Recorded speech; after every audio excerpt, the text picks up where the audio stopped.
Well, confidence is growing. We will likely have a named storm system before the end of the week in the Western Pacific, or at least heading into the weekend. And by early next week, looking at some impacts with an enhanced northeast monsoon for northeastern areas of the Philippines. You also have that flow coming down towards the south, increasing showers across parts of Visayas and over towards Mindanao, and potentially a landfalling typhoons. Let's break this down. I'm meteorologist Robert Speta. Today we're going to talk about this area and just kind of how it's developing, what we know right now, and what are some of the scenarios where this could head off to. Now, at this point, this is still a broad area of loose convection just around Guam and the Mariana Islands. A lot of convection here with a low-level center located just around Guam. There's also more convection that could develop even further towards the east. Right now, we're going to concentrate solely on this. Now, key thing, we pull back the picture here. You have that high pressure ridge right out in here. We have a northeast monsoon setting up like this, which means any system that tries to develop here, it's likely going to move off like this. Now, if this surge does weaken, it could cause it to turn towards the north. But I think the more likely scenario today versus yesterday is that this is going to continue to head west towards the Philippines or maybe into Taiwan, but probably the Philippines. Invest 94W has been labeled according to the Joint Typhoon Warning Center, and Pagasa is calling in LPA over Guam, which is good news. They used to just always ignore these storm systems. I'm talking about 10 years ago, but you know, there's so much outcry after Typhoon Yolanda about how, you know, it was pretty much ignored until it entered the Philippine area of responsibility, and a lot of people were surprised by it. So I'm happy to see that Pagasa, well ahead of a storm's formation, is saying, hey, that's out there, we are watching it. So what are the scenarios? Well, like I mentioned, there's a chance this could turn towards the north and maybe out towards Okinawa or Taiwan, or kind of be a straight runner on the southern edge of the Westpac High. More and more today, I am seeing more indicators of this kind of being a straight runner. Here you go. You got that cool air off towards the north. You got that high pressure ridge, as I mentioned right there. Moisture inflow coming in like that. So parts of Visayas over towards Mindanao, Cebu included, you're going to be looking at plenty of rainfall as this tracks off here. But you see kind of this little bit of a trough there. And then you got our main trough right in here. They're all going to kind of follow each other just like that, pushing off towards the west. So here's a look at the GFS versus the ECMWF on next Wednesday.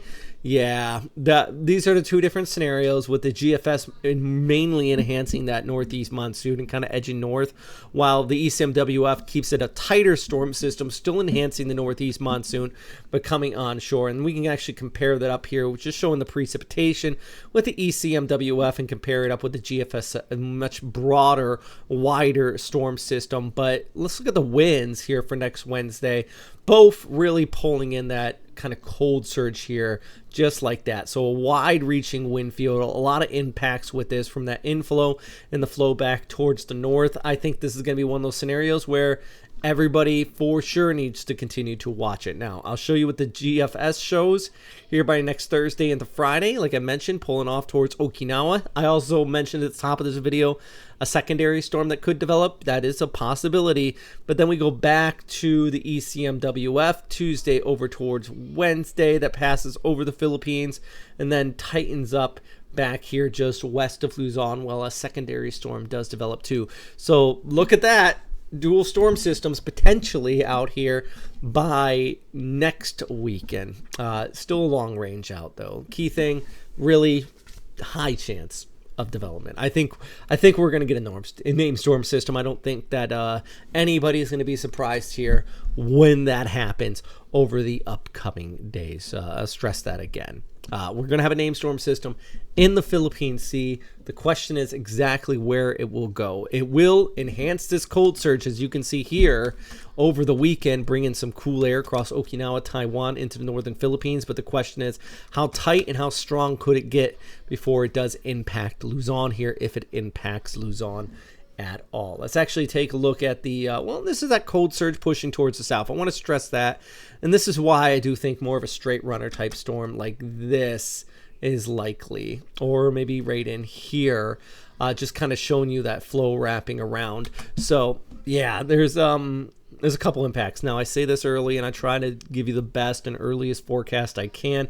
Of course, this is all subject to change. What I do know now, big rainmaker for here in western Luzon, and then you get that western Visayas, western Mindanao, including Palawan, and then you get that kind of that flow coming in from the north, and even over towards Guam. That's all going to be wrapping around just like that. So a broad field. I can't stress that enough. A lot of impacts with this potentially. Let's take a look at Saturday's forecast. Already seeing kind of that inflow set up here for scattered showers across Mindanao over towards Visayas, including places like Legazpi, Tacloban. As we head over towards Cebu, scattered showers too. A little bit dry for the time being into Palawan, but rain is going to continue to pick up. We zoom off towards the north here into Manila with mostly cloudy skies. That chance of rainfall there for you. Staying dry in northwestern Luzon, but once this cold surge sets in, things are going to be changing up for sure. And we just do our flyover for Japan really quick. And yeah, here we go. That flows, that low kicking off this cold surge is currently impacting central and northern areas of Honshu and even extending off towards Hokkaido, where you have a low, look at that, scattered showers and a low of 6. We're getting in borderline snow territory, and I'm sure in the higher elevations of Hokkaido, they are already looking at some snowfall there. So yeah, I'm going to continue to watch this one, guys, and I'll keep you posted as it does develop. Could have another name storm, maybe even a typhoon on our hands in less than a week near the Philippines. So of course, continue to stay updated. I'm not an official source by any means, and I know and I appreciate you guys following these updates, and I really appreciate that you trust them, but I can't be posting them, especially when we get in the critical time information all the time.